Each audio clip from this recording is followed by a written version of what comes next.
Así inicia Es Noticia, noticia en profundidad. Qué placer acompañarles. Soy Tatiana Pérez, les saludo desde nuestra sede central en Caracas, en Venezuela. A partir de este momento, en la próxima hora, tenemos 3 temas que son noticia. Aquí están primero desplegados en titulares en Noticia México. El presidente López Obrador le ofrece todo su respaldo a la nominada candidata del partido de gobierno a la presidencia, Claudia Sheinbaum. Además, le entrega el mando del movimiento Morena a nivel nacional. Sucede esta noche. ¿Cómo ha reaccionado el país político? Vamos a analizarlo. En Noticia Ecuador, la defensa indígena por los territorios ancestrales continuará. El presidente Guillermo Lasso anunció que es inaplicable la decisión popular de mantener el crudo bajo tierra en la reserva del Yasuní. En los comicios del pasado 20 de agosto ganó el sí para mantener en el subsuelo el crudo del bloque conocido como 43 ITT. ¿Qué se mueve detrás de estas declaraciones? Vamos a verlo. En Noticia Irán, Arabia Saudita, la ONU saluda el restablecimiento de relaciones entre estas naciones con la mediación de China. Los rápidos pasos diplomáticos se dan en un año de evidentes movimientos geopolíticos. Ambas naciones son nuevos miembros de los BRICS.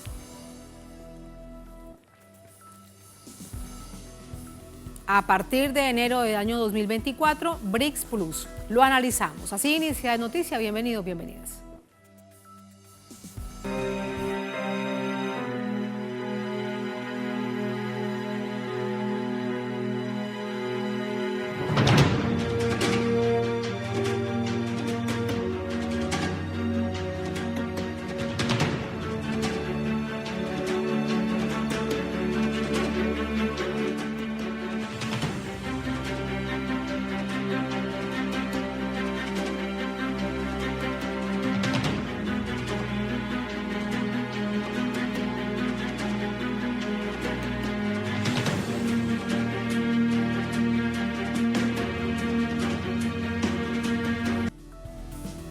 En Noticia México, el presidente Andrés Manuel López Obrador ofrece todo su respaldo a la candidata presidencial de Morena, Claudia Sheinbaum. Anunció además que le entregará el mando del movimiento político a nivel nacional. Vamos a verlo. Luego de la proclamación de la exalcaldesa capitalina, Claudia Sheinbaum, como la candidata del partido Morena, el presidente López Obrador anunció que este mismo jueves entregará el mando de la tolda política.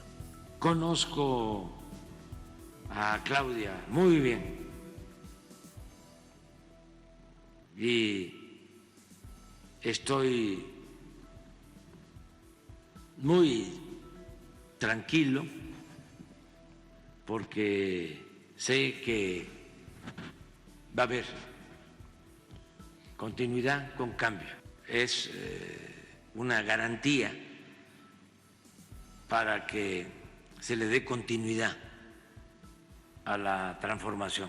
Asimismo, Sheinbaum recibió el respaldo de sus contendientes de la coalición, Gerardo Fernández Noroña, Adán Augusto López, Ricardo Monreal y el Verde, Manuel Velasco. En una entrevista radial, el ex canciller Marcelo Ebrard, quien obtuvo el 25% de la simpatía militante, anunció su ruptura con el movimiento. Baraja entre marcharse al Movimiento Ciudadano o presentar su candidatura independiente. Hoy tomaremos decisiones por día y el lunes citamos una asamblea de nuestro movimiento internacional porque son muchísimas personas que están participando y ahí tomaremos el camino que sigue. Lo que sí nos queda claro es que ya en Morena no tenemos espacio después de lo que hemos hecho. Como respuesta, el dirigente de Morena, Mario Delgado, llamó al ex canciller a mantenerse en el proceso de la cuarta transformación. No queremos que Marcelo se vaya.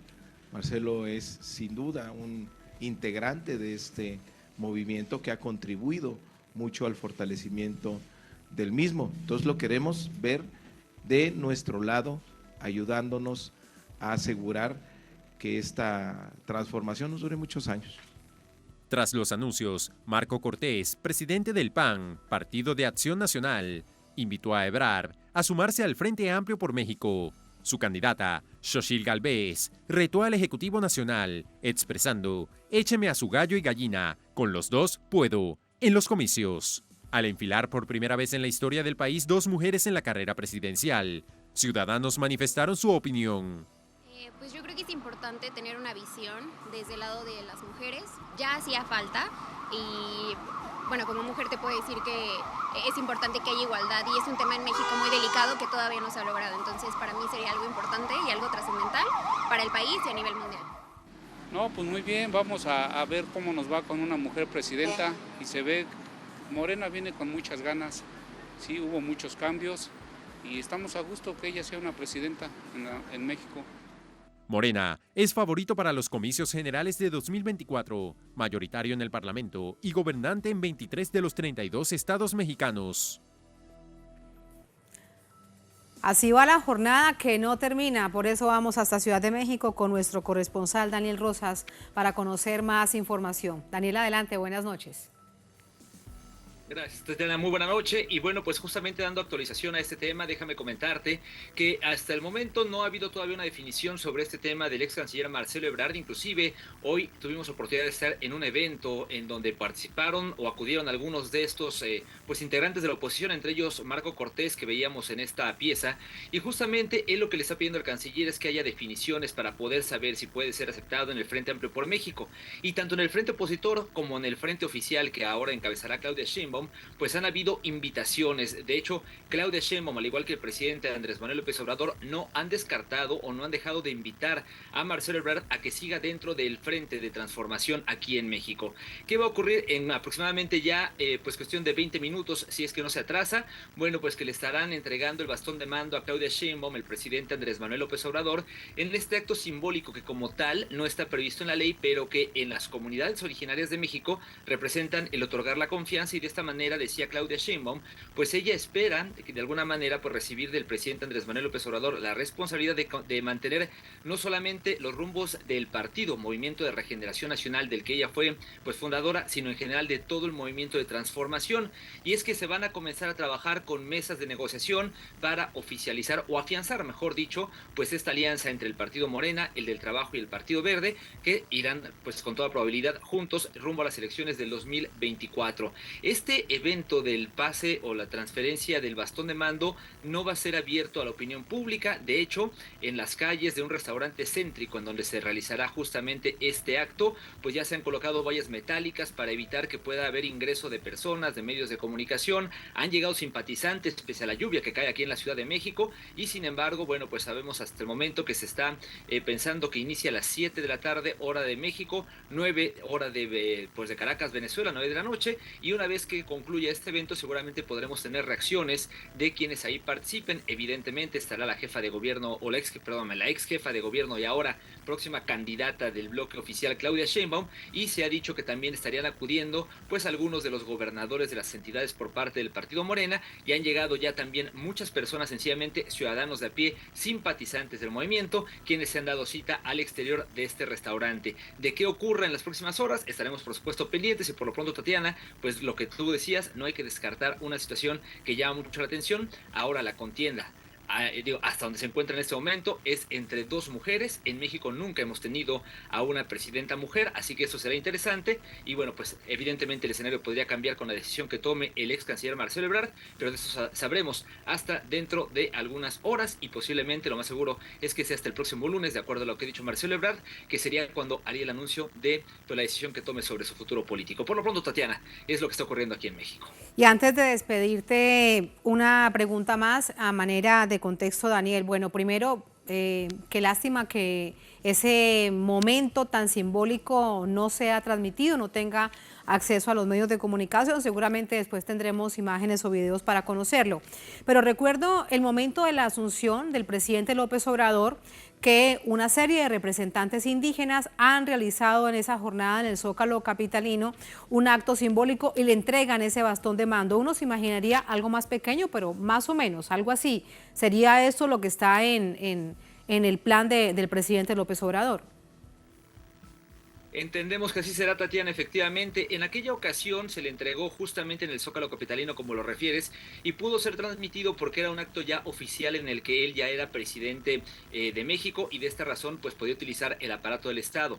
En esta ocasión, y sobre todo ante los ataques que ha recibido por parte de la oposición, en el sentido de que ha estado beneficiando a Claudia Sheinbaum y utilizando el aparato del Estado para favorecerla, es que se decidió, para evitar este tipo de señalamientos y suspicacias, no hacerlo en Palacio Nacional, no utilizar el aparato de televisión pública que tiene el gobierno mexicano, y por eso se decidió también hacerlo de forma privada para que no haya este tipo de comentarios. Pero como lo dice, seguramente tendremos imágenes difundidas seguramente por el propio equipo de comunicación social de la candidata Sheinbaum o de la propia presidencia, y podremos conocer cómo es que se desarrolló esta ceremonia, que seguramente será así: la entrega del mando, del bastón de mando, después de hacer alguna ceremonia de carácter espiritual, y esto pues evidentemente como un acto simbólico de pues la confianza que se deposita ahora en Claudia Sheinbaum para mantener los trabajos de la Cuarta Transformación, Tatiana. Gracias, Daniel. Buenas noches. Hasta mañana. Hasta mañana. Hasta mañana. Vamos a entrar con el análisis. Para ello nos acompaña José Ignacio Martínez Cortés. Es profesor, es investigador del Centro de Relaciones Internacionales en la UNAM de México. Nos acompaña desde Ciudad de México, vía telefónica. Profesor, ¿cómo está? Buenas noches. Excelente noche. Muchas gracias por la invitación a la hora. A usted muchísimas gracias.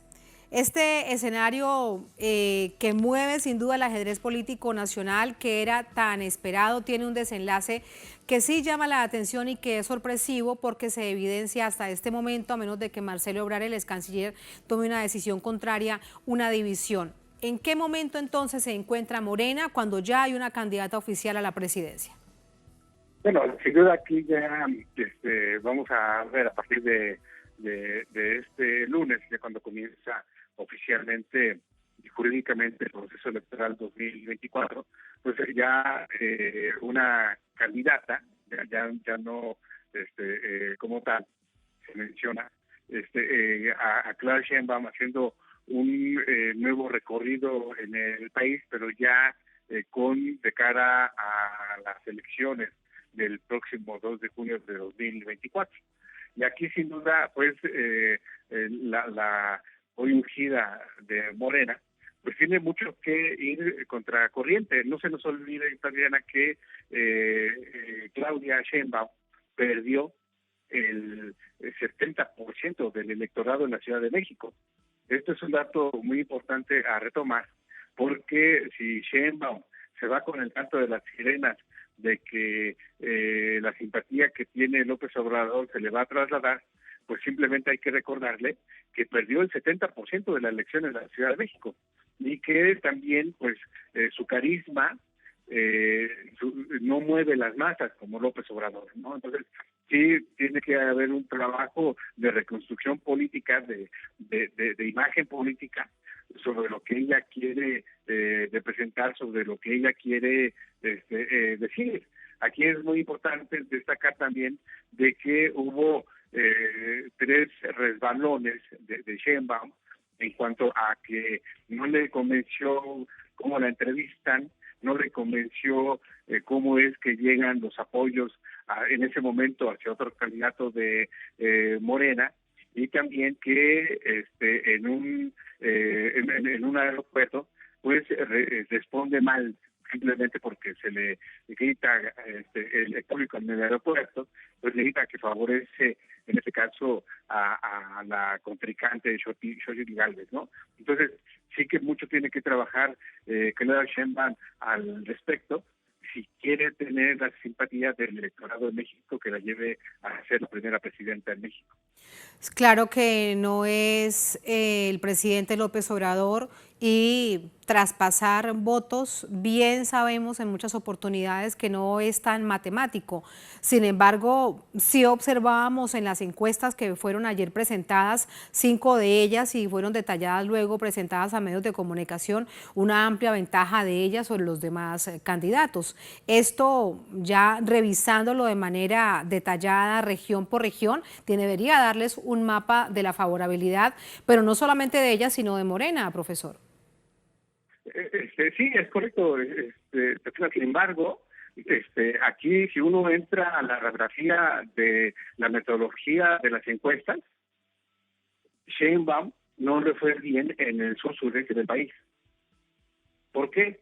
Porque Sheinbaum tiene todo un perfil, paradójicamente, de lo que tanto denosta, de lo que tanto ataca López Obrador. Y quien tiene el perfil de lo que favorece a López Obrador, paradójicamente, es Xochitl Gálvez. Entonces, es ahí donde a lo que me refiero, Tatiana, no hay que echar campanas al vuelo, porque una cosa fue la encuesta interna y otra es cómo se le ve la simpatía a Sheinbaum. Sheinbaum perdió en las encuestas el sur-sureste del país, que paradójicamente es la zona que el presidente está impulsando. El voto duro de Sheinbaum está en el centro. Sin embargo, el centro, la zona de la Ciudad de México, pues que representa, que tiene 8 millones de electores, los perdió Claudia Sheinbaum en el orden de 6 millones. Entonces, no está fácil esa parte, por un lado. Y por otro, tiene Sheinbaum, como se dice políticamente, dos closets, dos muertos en el closet. Uno es la línea 12 del metro, y otro, los actos de corrupción. Ella no los cometió, pero sí se le vincula a los actos de corrupción de quien fue en su momento su esposo. Entonces, sobre todo esto, la mercadotecnia política tiene que trabajar precisamente para construirle una mejor imagen. La imagen de Sheinbaum no convence, no mueve a las masas. Y veíamos en estos días de su campaña que perdió la voz, no tenía voz, ¿sí? Lo cual nunca sucedió con López Obrador, por ejemplo, ¿no? Entonces, esto rápidamente Sheinbaum lo tiene que hacer, tiene que ver cuáles fueron los errores, dónde están las oportunidades a trabajar, precisamente para profundizar en cuanto a la campaña que se viene, porque va a ser totalmente encarnizada la próxima campaña presidencial, en el sentido de que la erugida del Frente Amplio por México, Xochitl Gálvez, pues tiene el apoyo de la clase media, que subrayo, Tatiana, esa clase media la perdió Claudia Sheinbaum en la zona metropolitana, en la Ciudad de México. Fíjese que con todo eso que usted nos dice, lo que sí se evidencia con respecto a estas encuestas es que hay una tendencia, una forma de medir cómo construir la candidatura de Claudia Sheinbaum, y también seguramente la oposición a través de este Frente Amplio pues va tomando también nota de todo esto para también construir la imagen de su contendora de Xochitl Gálvez.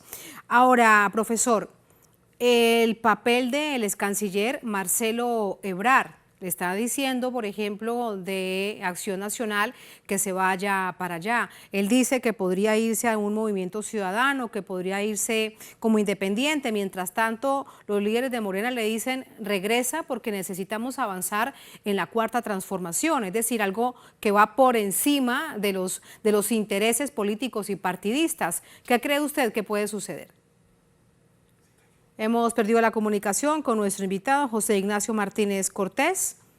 Vamos a tratar de restablecerla para consultarle esto último que es importante para saber a qué se enfrenta el país en los próximos días ante la decisión, la expectativa que crece por la decisión que tome el ex canciller Marcelo Ebrard, un ex precandidato a la presidencia, en esta encuesta en la que ayer precisamente veíamos a través de la pantalla de Telesur aquí en Noticia, que producto de esas encuestas que también ven ustedes en pantalla, pues ha obtenido la favorabilidad, ha sido la ungida después de todas estas encuestas, la mayoría de ella entre 25 o 30 puntos, Claudia Sheinbaum por encima de los contendores. Así que durante esta jornada Marcelo Ebrard consideró que habían irregularidades, que se apartaba del proceso. Hoy en los medios de comunicación dijo lo mismo y que en próximas horas tomará una decisión. ¿Esto qué significa para el proceso de la cuarta transformación por el que lucha, por el que además avanza el presidente López Obrador? Ha dicho hasta el último día de gobierno. Sin embargo, veíamos cómo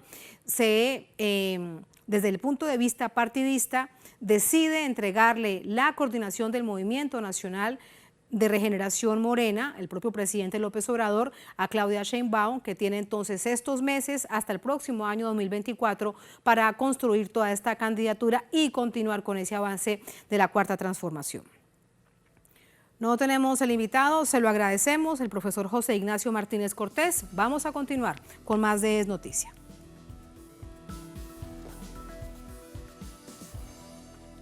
En Noticia Ecuador, la defensa indígena por los territorios ancestrales continuará. El presidente de esta nación, Guillermo Lasso, anunció que es inaplicable la decisión popular de mantener el crudo bajo tierra en la reserva del Yasuní. En los comicios del pasado 20 de agosto ganó el sí para mantener en el subsuelo este crudo del bloque conocido como 43 ITT. Nos preguntamos qué se mueve detrás de esta declaración. Vamos a verlo al volver en Es Noticia.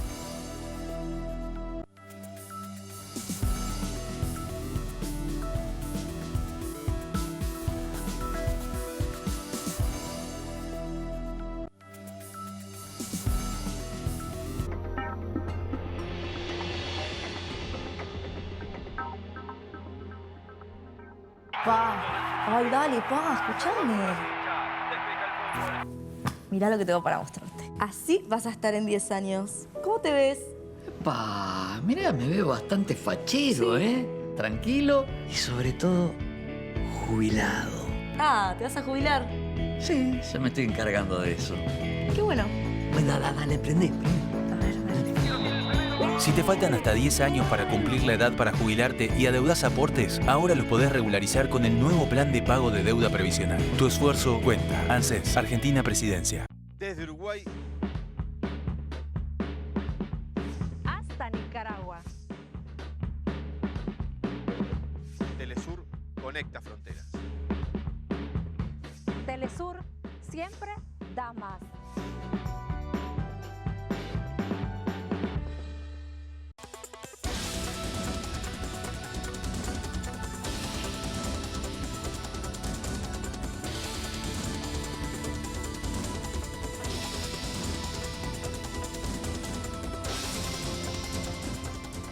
Cada semana se coloca un argumento sobre la mesa y la opinión se la forma usted. Texto y contexto. Domingos, solo por Telesur. Miradas profundas, llenas de luchas e historias. Luchas que trascienden generaciones. Conoce las realidades más profundas a través de sus protagonistas en Documentales Telesur.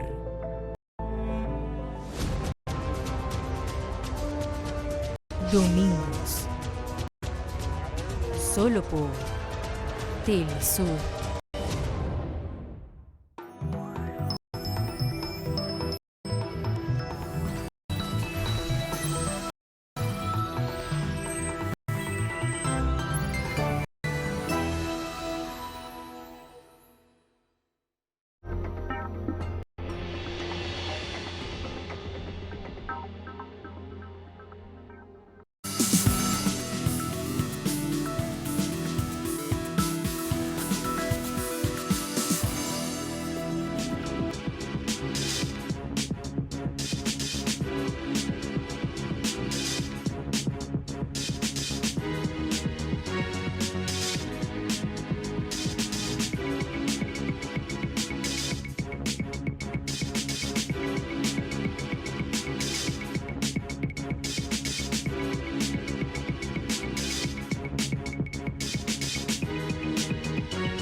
En Noticia Ecuador, el presidente Guillermo Lasso señaló que no acatará la decisión del pueblo de mantener el petróleo bajo tierra tal como se decidió en la consulta popular durante la primera vuelta presidencial. Esto es parte de una lucha histórica de la comunidad indígena por la preservación del medio ambiente y de sus tierras ancestrales. Vamos a verlo. El día de las elecciones generales del país fue parte de una larga lucha por salvar el Yasuní, un parque nacional que forma parte de la región amazónica. A través de una consulta popular, el 58,95% de los ecuatorianos decidieron mantener bajo tierra el petróleo existente en la zona tropical. Un resultado que para un sector de la población, particularmente para la comunidad indígena, significó una esperanza por preservar el medio ambiente y detener la explotación petrolera en tierras ancestrales. Sin embargo, en una reunión con líderes y representantes de la Amazonía desarrollada recientemente, el presidente Guillermo Lasso aseguró que no acatará la decisión del pueblo de mantener el petróleo bajo tierra. Cerrar un pozo petrolero de la noche a la mañana no es posible y nos estamos yendo por el camino de es inaplicable la consulta, no es posible aplicar en sí. Comprendan que no es posible y que vamos a sostener esta posición el mayor tiempo posible. Los movimientos sociales no tardaron en reaccionar. El grupo ambientalista Yas Unidos denunció a través de un comunicado que el Ejecutivo Nacional pretende quebrar el mandato democrático e hizo un llamado a la Corte Constitucional de actuar lo antes posible. Por su parte, el Frente Nacional Antiminero compartió el documento y aseguró que los pueblos en resistencia a la minería defenderán su voto por el Yasuní. Los candidatos presidenciales, Luisa González de Revolución Ciudadana y Daniel Noboa por Acción Democrática Nacional, no se han pronunciado al respecto, por lo que el presidente de la CONAIE, Leonidas Issa, aseguró que hasta conocer sus posturas ante las demandas indígenas, el partido originario no respaldará sus candidaturas en el balotaje. Hay 5 opciones en el Ecuador. Cualquiera de los dos candidatos, voto nulo, abstención o voto en blanco. Por lo tanto, en este momento, antes de no conocer la postura de los presidenciales, nosotros no podemos, en este caso, tomar ninguna postura. Demandamos la posesión pública frente a las demandas del movimiento indígena y los sectores populares del Ecuador. Los pueblos indígenas habitan la zona amazónica del país, quienes durante 30 años de lucha han denunciado que no fueron consultados para instalar el proyecto de extracción, que ha contaminado su hogar en medio de funciones, así como lo hizo en el país la empresa petrolera Texaco, que posteriormente fue comprada por la multinacional Chevron. Según datos oficiales, la empresa fue responsable del derrame de 28 millones de galones de petróleo bruto en la Amazonía entre 1964 y 1992, lo que significa que más de 2 millones de hectáreas de la región ecuatoriana fueron afectadas. Mientras tanto, habitantes originarios aún viven las consecuencias, pues la contaminación les causó graves problemas de salud y la pérdida de alimentos y plantas medicinales. Entramos con el análisis, para ello nos acompaña Eduardo Meneses, es politólogo ecuatoriano, especialista en temas de geopolítica, nos acompaña desde Quito, la capital ecuatoriana. Eduardo, bienvenido, muy buenas noches, ¿cómo está? Muy bien, muy buenas noches, qué gusto estar aquí. Muchísimas gracias. Eduardo, lo primero que uno se pregunta es, ¿para qué hacer una consulta al pueblo, a la ciudadanía, si al final de cuentas no se va a cumplir la voluntad popular? Bueno, aquí hay que estar claros primeramente que la expresión del presidente Guillermo Lasso está violando el orden constitucional del país. No es posible que una expresión de un presidente considere que no es aplicable una consulta que fue validada por una Corte Constitucional antes de ser propuesta al pueblo ecuatoriano, ¿no? Entonces estamos en un escenario en el que finalmente el presidente Guillermo Lasso está expresando algo que es muy similar a lo que ha sido todo su mandato, ¿no? Que es un mandato antidemocrático, un mandato que no ha respetado las instituciones democráticas del país y finalmente lo está haciendo de nuevo, ¿no? Entonces en eso hay que estar muy claro, ¿no? Está violando el orden constitucional y el derecho de los ecuatorianos a decidir de su propio destino.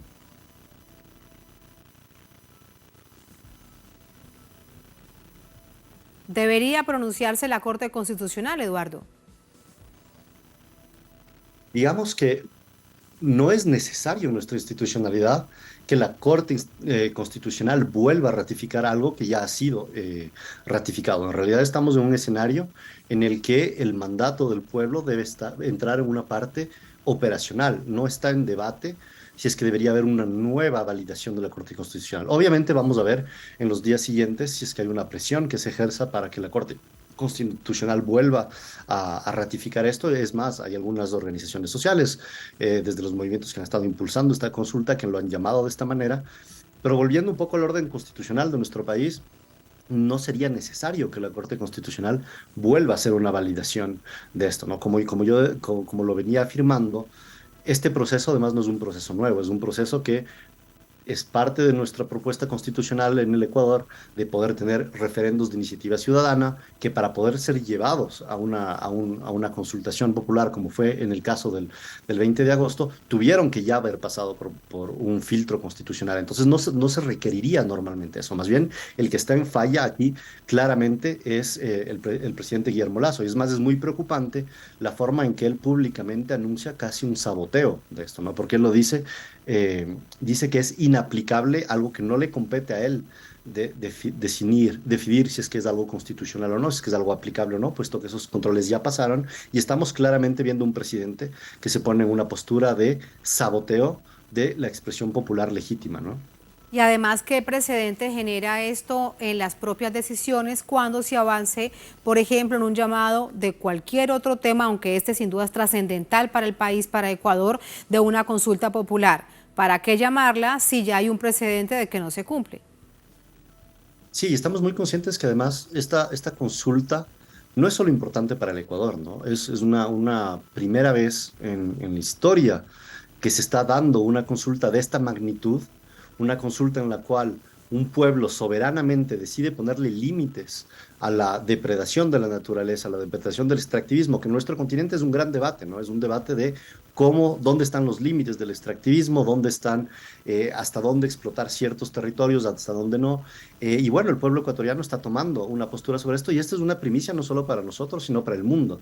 Entonces, finalmente, lo que es un ejemplo de cómo poder tratar de forma democrática y de forma soberana, desde la decisión de un pueblo frente a los intereses de la explotación de los recursos naturales, el presidente Guillermo Lasso está rompiendo todo un horizonte político que se está creando con esta consulta de forma totalmente unilateral, anticonstitucional y violando además la apertura, como bien lo decías, para procesos democráticos ulteriores que deberían ser muy importantes, que es una democracia que queremos fomentar, una democracia que en muchos de los países latinoamericanos se ha posicionado como una alternativa, una democracia que ya ha sido muy desgastada, que la democracia representativa sigue siendo fundamental, pero ha mostrado sus límites y ahora frente a una decisión histórica, que no era histórica solo para nosotros, sino histórica, digamos, para el mundo en términos de lo que se estaba decidiendo, el presidente Guillermo Lasso decide pisotearla, ¿no? Claro, es el quiebre además de la confianza entre la población y la institucionalidad en el país que se sienta ahora este precedente. Eduardo, cuando vemos todo esto y más los hechos que han derivado en casi que el presidente Guillermo Lasso esté a punto de finalizar su mandato, el juicio político marcado por una serie de escándalos de corrupción, necesariamente uno se pregunta, pero ¿cuál es el negocio que hay detrás de este bloque Yasuní-ITT?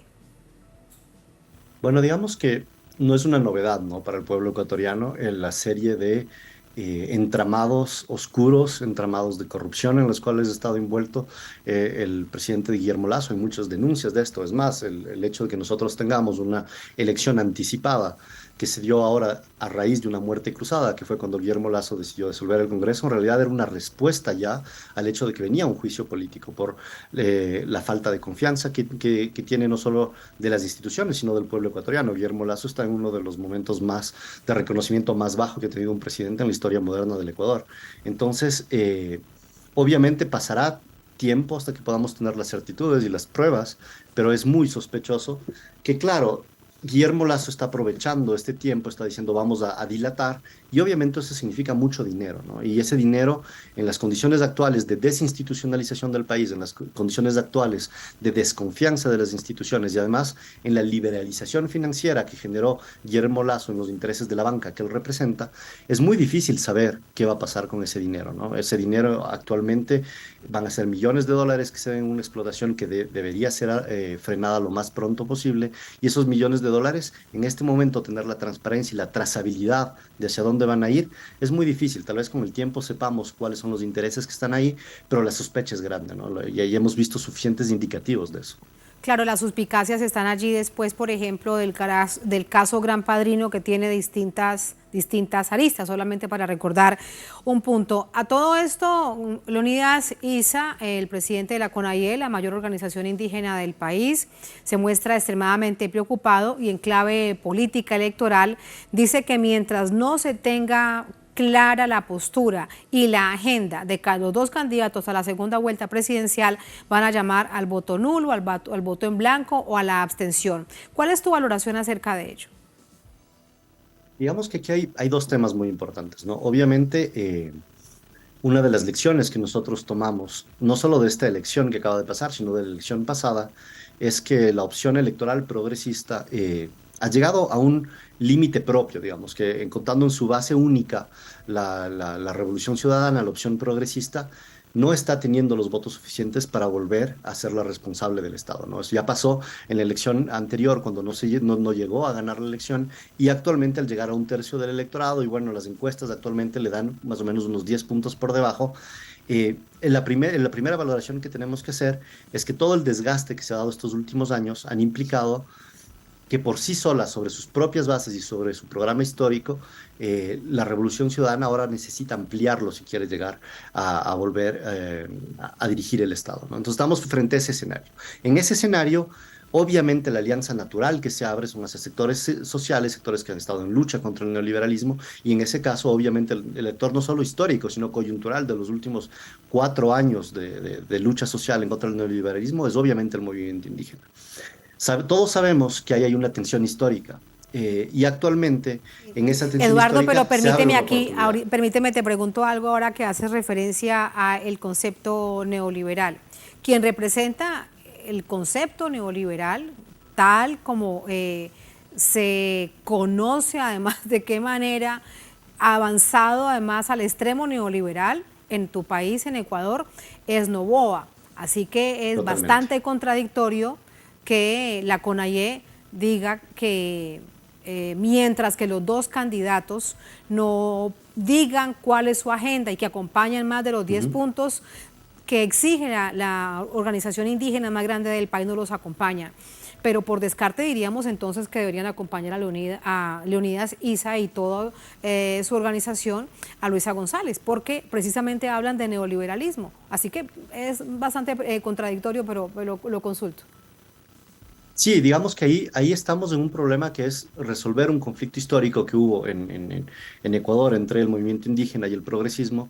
Y claro, la alianza natural que tiene que darse en ese sentido debería ser un bloque antineoliberal que logre bloquear a Noboa, ¿no? Lo que tenemos que esperar ahora es que, digamos que naturalmente muchas de las demandas del movimiento indígena deberían ser integradas y están en gran parte como ya naturalmente pensadas dentro de ciertas de las demandas progresistas. Ahora lo que está pasando es un posicionamiento de Leonidas Issa, en tanto que también fuerza de poder ahí, y van a haber seguramente negociaciones, van a haber diálogos, y si es que se quiere llegar a bloquear a Noboa, ese tiene que ser la única solución, ¿no? La única solución, el único escenario fuerte en el que va a poder llegarse a un freno del neoliberalismo, una derrota del neoliberalismo, sería bajo esa alianza, y esperemos que se dé una resolución histórica de las tensiones que han habido entre el movimiento indígena y la opción electoral progresista en el Ecuador, y que esa alianza se termine dando. Sería un nuevo horizonte político para el país,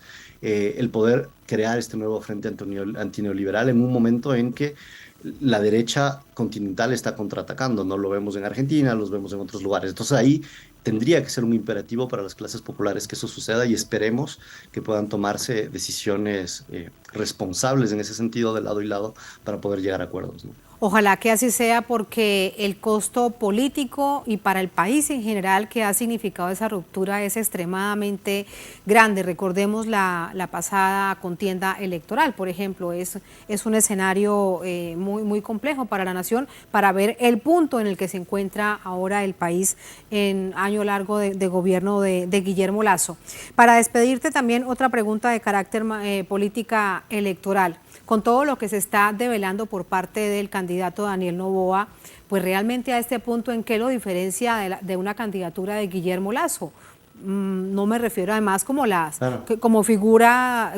figuras expresamente, sino lo que representan política, financiera y económicamente.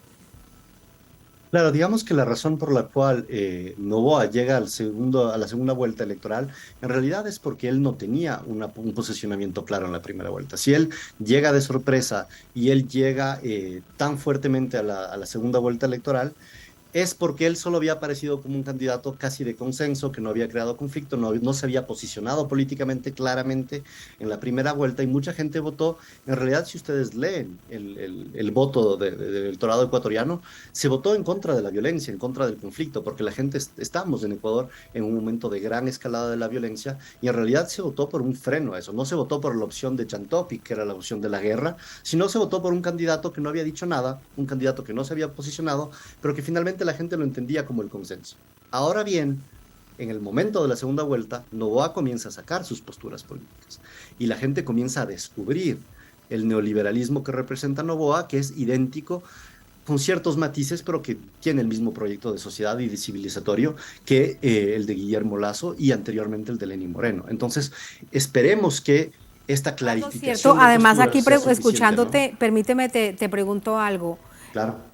Es cierto que también Noboa tiene un banco, su familia es dueña de un banco. Eso que él Sí, está bueno, diciendo digamos, por allí, eso que él está diciendo por allí, que es que yo soy un empresario y que con los banqueros tenemos distancia, él tiene un banco también, así que eso es mentira. Y digamos que el gran problema es que no es solo un banco, ¿no? O sea, Noboa viene de una historia de una élite ecuatoriana. En su familia ya hubieron candidatos presidenciables, en realidad son parte de la élite financiera al tener un banco, pero además son parte de uno de los sectores oligarcas más oscuros, que más derechos laborales, derechos humanos han violado en la historia de nuestro país, como el sector bananero. El sector bananero no únicamente ha violado los derechos humanos y de los trabajadores directamente en sus plantaciones. Si ustedes van a ver las condiciones de trabajo de la gente que está en estas plantaciones, podemos ver claramente en ciertas condiciones de esclavitud moderna, pero además el sector bananero en nuestro país ha efectuado un chantaje permanente sobre la soberanía de un país que es dolarizado y que depende finalmente en gran medida de la exportación de ciertos bienes primarios como el banano, y ha habido un chantaje permanente a todos los proyectos de construcción del país de los exportadores, como los exportadores bananeros, que han impulsado muchas medidas bajo su presión. Una de ellas fueron ciertas firmas de tratado de libre comercio que se han dado para favorecerlos a ellos en detrimento de toda la población ecuatoriana. Entonces, están metidos en el sistema financiero, tienen una historia de explotación, de violaciones de derechos humanos, de violaciones de derechos de los trabajadores, y además han ejercido una acción política de saboteo permanente de la soberanía del país en contra de los intereses de las clases populares y realmente a favor de un puñado de personas, ¿no? Es una familia que históricamente ha estado posicionada en contra de las clases populares en el Ecuador. Muchísimas gracias, Eduardo, por toda esta radiografía muy interesante y clara. Buenas noches. Muchísimas gracias a ustedes. Muchas gracias, hasta luego. Así vamos a la última pausa en esta emisión de Es Noticia. Al volver en noticia, Irán, Arabia Saudita. La ONU saluda el restablecimiento de relaciones entre estas naciones con la mediación de China. Los rápidos pasos diplomáticos se dan en un año de evidentes movimientos geopolíticos. Ambas naciones son nuevos miembros de los BRICS. El próximo enero de 2024 serán BRICS Plus. Lo analizamos al volver en Es Noticia.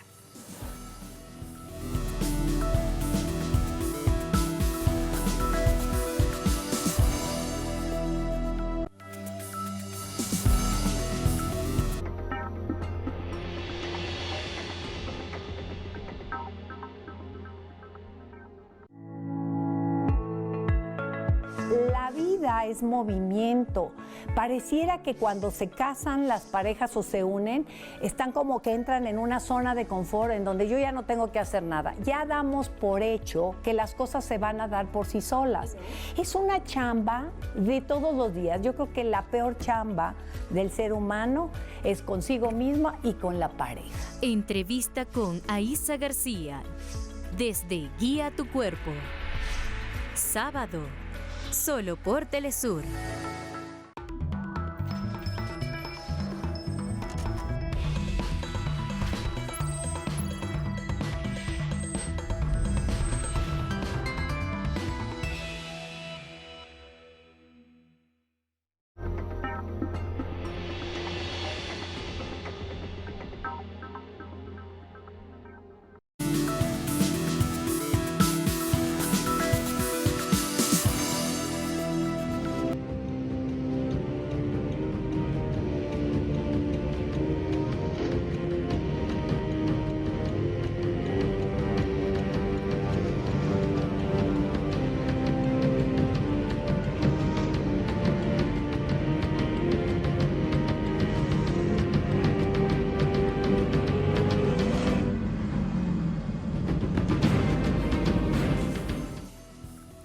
En noticia, Irán, Arabia Saudita, la ONU manifiesta su apoyo, aplaude el restablecimiento de relaciones entre estas naciones en un momento de evidentes cambios geopolíticos. Vamos a verlo.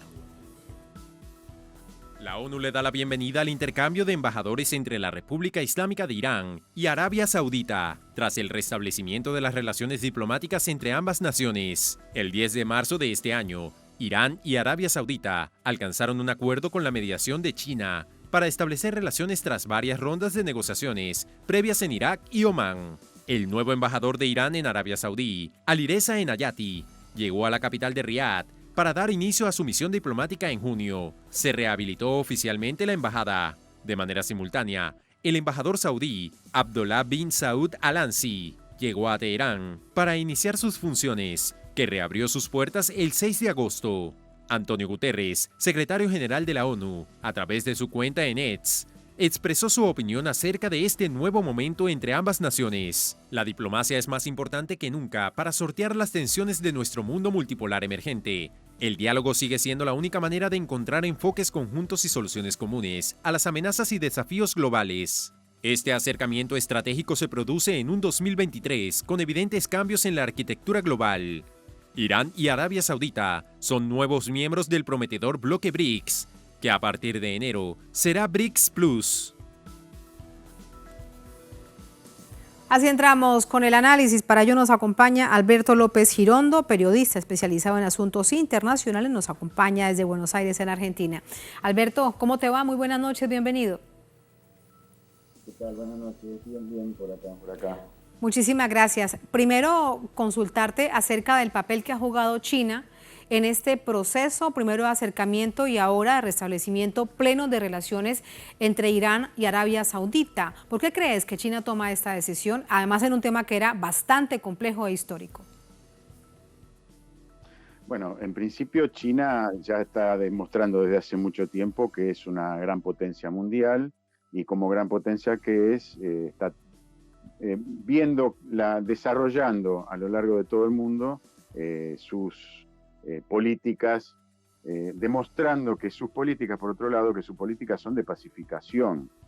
El conflicto entre Irán y Arabia Saudita llevaba varias décadas, de la década del 80, es un conflicto que hacía peligrar la estabilidad de la región, pero de alguna manera era un conflicto que no le convenía a China, y básicamente porque el proyecto global de China es establecer la ruta de la seda y bueno, es uno de los pasos más importantes por esa región. Pero por otro lado también, como recién dijeron muy bien, esta jugada tiene dos ángulos. Por un lado, el hecho de alcanzar un acuerdo de paz o la reanudación de relaciones entre Irán y Arabia Saudita, y por el otro lado, la ampliación de BRICS, con lo cual BRICS se está convirtiendo a partir de esta ampliación en un bloque que tiene el 80% del petróleo mundial, a través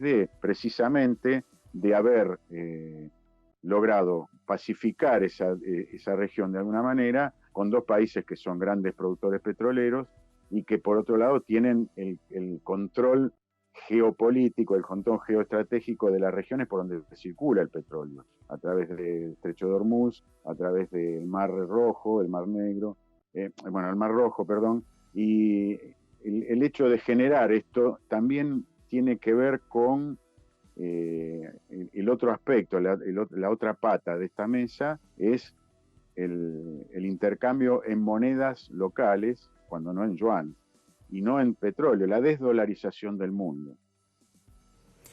Y con respecto a esto, bueno, en particular la desdolarización del mundo, la gran capacidad de Estados Unidos como potencia hegemónica es quien produce los dólares, y ahí entonces después de la Segunda Guerra Mundial pues decide qué hacer con la moneda de intercambio que es el dólar. Irán, para Estados Unidos, un enemigo permanente que de hecho tiene como tarea Israel agobiarlo por distintas vías. Pero Arabia Saudita, un aliado histórico de Estados Unidos que comienza a zafarse. ¿Qué papel juega entonces en este punto esa compleja situación con Estados Unidos? Bueno, se está cortando un poco el sonido, pero entiendo que la respuesta sería, Arabia Saudita, a partir de la década del 70, cuando fue la crisis del petróleo, se producen dos hechos casi simultáneos. El hecho de que Estados Unidos abandona el patrón oro en 1971 y la crisis del petróleo en 1973, que genera el petrodólar. El dólar se sostuvo a partir de ese año, a partir de hace 50 años, se sostuvo no porque estaba basado en el patrón oro, no porque tenía respaldo en oro, sino porque tenía el respaldo que todo el comercio internacional del petróleo se realizaba en dólares. Esto es un golpe bastante importante. Yo no me atrevería a decir que es el golpe final para el dólar como moneda de intercambio internacional, pero sí es el basamento de todo lo que, de la extensión del dólar como moneda y como soporte del comercio internacional, estuvo basado en la relación de Estados Unidos con Arabia Saudita. De hecho, Estados Unidos, que se jacta de haber de la defensa de la democracia en todo el mundo, le toleró a distintos gobiernos del régimen de Arabia Saudita, le toleró cosas que en otras situaciones no hubiera hecho. Ahora, en el contexto de la geopolítica, esto es un golpe bastante importante porque termina con la hegemonía del dólar, por lo menos en gran parte del comercio internacional del petróleo. No nos olvidemos que en Libia, gran parte de la justificación o de la explicación para el golpe contra Muammar Gaddafi en Libia en el 2011 es que quería empezar a comerciar su petróleo en otra moneda que no fuera el dólar. Y lo mismo ocurrió con Saddam Hussein en el 2001.